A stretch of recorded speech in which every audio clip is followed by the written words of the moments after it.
I first met him in the early 80s in a Chinatown of urban Java. He didn't want his real name or address revealed, so we called him DJ for Dynamo Jack. He was only a healer, he said, but he did direct a powerful energy generated from his own body into his patients. Sometimes he used the needles, sometimes just his hands. He called the energy Qi, and it was so strong that he usually needed a grounder to hold his patients' feet. For years we followed him around Java on his healing rounds, pleading to be allowed to film him, but he always refused, saying his powers resulted from a type of meditation with an ancient tradition of secrecy.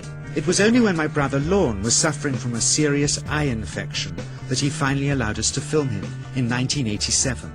It was nothing like any acupuncture I'd ever had. I was getting really powerful electric shocks and couldn't control my movements at all. Yin yang, positive and negative, you know. And my positive from here and my negative from here. And we meet together, this can get like electricity. And is this because you're special? You have a special sort of It's meditation every day. It's meditation that does it? Meditation every day. Like you can touch me, like this. It's nothing, okay? It's my burn. Just like this. For our sound recordist, it was also a shocker.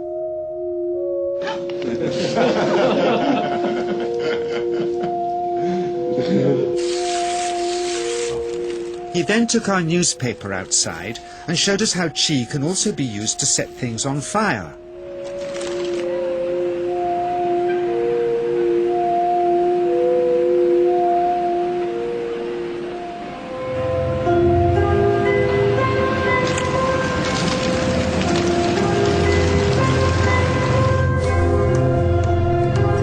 When he heard we'd shown this footage in public, he was very upset and refused all our future efforts to contact him again.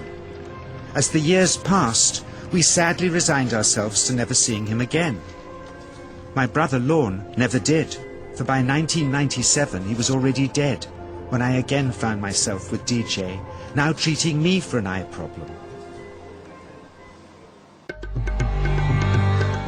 But it wasn't this that brought me back. He had tracked me down out of the blue and invited me to tell me a story. He had just returned from 2 years on a deep meditational journey, alone in the heart of Borneo. Amongst his revelations, he had seen, he said, how history was moving on into great change, and the old wisdom was vanishing.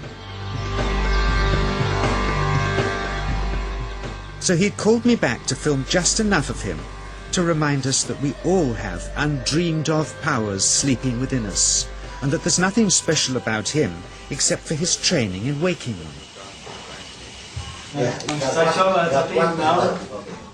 Grounding this patient, my cameraman Joe is having to use all his weight to keep contact. Qi is pushing him away. He seems able to control the amplitude of this Qi, like a dimmer switch, and it causes uncontrollable responses in the patients and their grounders. I can barely keep my hand on you. It wants to fly off. The electricity is so strong.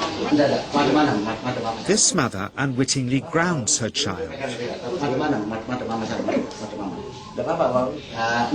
He won't sit still, so she's asked to hold him and grin and bear it.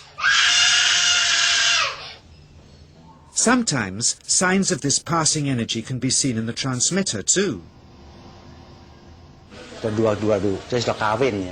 Qi stuff is only the surface, he says, of the real adventure beneath, in the meditational technique.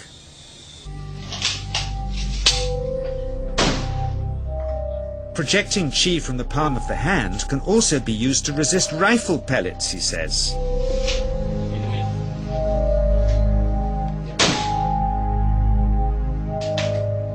First, you learn to distinguish between yin and yang Qi in your body. Then how to pool it in your navel chakra. Then how to project it, he says.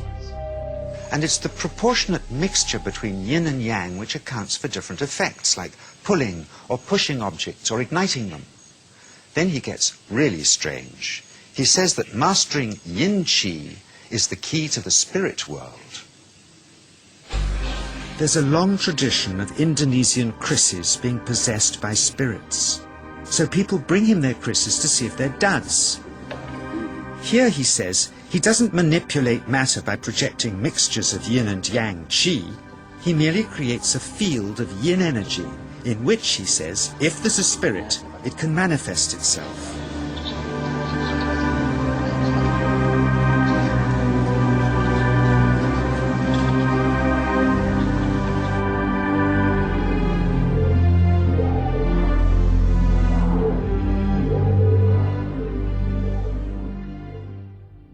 So I invited a small group of scientists back from the United States with measuring equipment to test if DJ was for real. And if so, where might this energy belong on the electromagnetic spectrum? Catherine Cook, CEO of the Mind Science Foundation in Texas. Dr. Roger Nilsson, a Swedish medic and international racing sailor.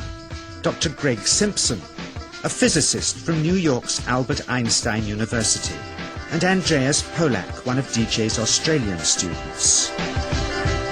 The visitors are confident they'll uncover him as a fraud in no time. Greg is the first guinea pig, and he's uncomfortable about showing that he can feel anything at all. Dr. Roger doesn't know what to expect.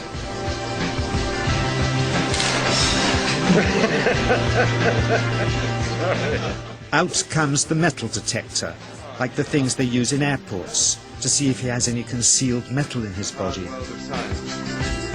Then the voltmeter, to try and measure the qi. But how to get it to work? Where's the ground? What settings? DJ suggests that as his negative is his perineum, and his positive is his navel chakra, perhaps that's where the electrode should be attached. He doesn't stand on his dignity. He's eager to help, but still no readings. They're getting shocks off his arm, and now they're on the right settings, but the needle still isn't moving. DJ says it isn't electricity, it's qi. It's 1, 2, up, I feel it in my whole body. I feel it at 3, 0.3, I feel it in my legs. Shit, But suspecting there's some tricky setup on his premises they can't find, they insist we all go to a randomly chosen hotel room several miles away to see if he can light a light bulb with his fingers. It doesn't ground on the wall. So Greg holds and grounds one wire, while DJ pumps qi through the other. The bulbs are LEDs, light-emitting diodes, which ignite in different colours according to the intensity of current. Yes. on, off, on. Brilliant. Oh, you're blinking. Things were going well. DJ was enjoying it too, until he invited us all out to lunch at his local, where he tried to push a chopstick through the table. He couldn't get it through the formica surface, so he came up through an inch of wood from underneath.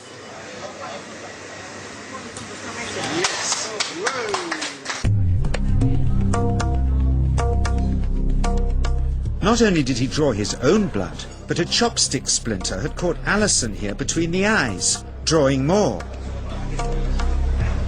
The incident was laughed off apologetically, but next morning he was a different man, drawn and upset.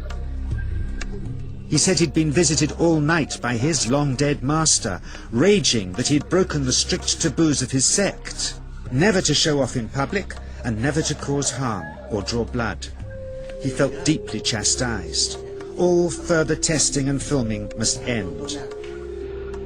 Never again would he submit to public scrutiny, nor accept any new students.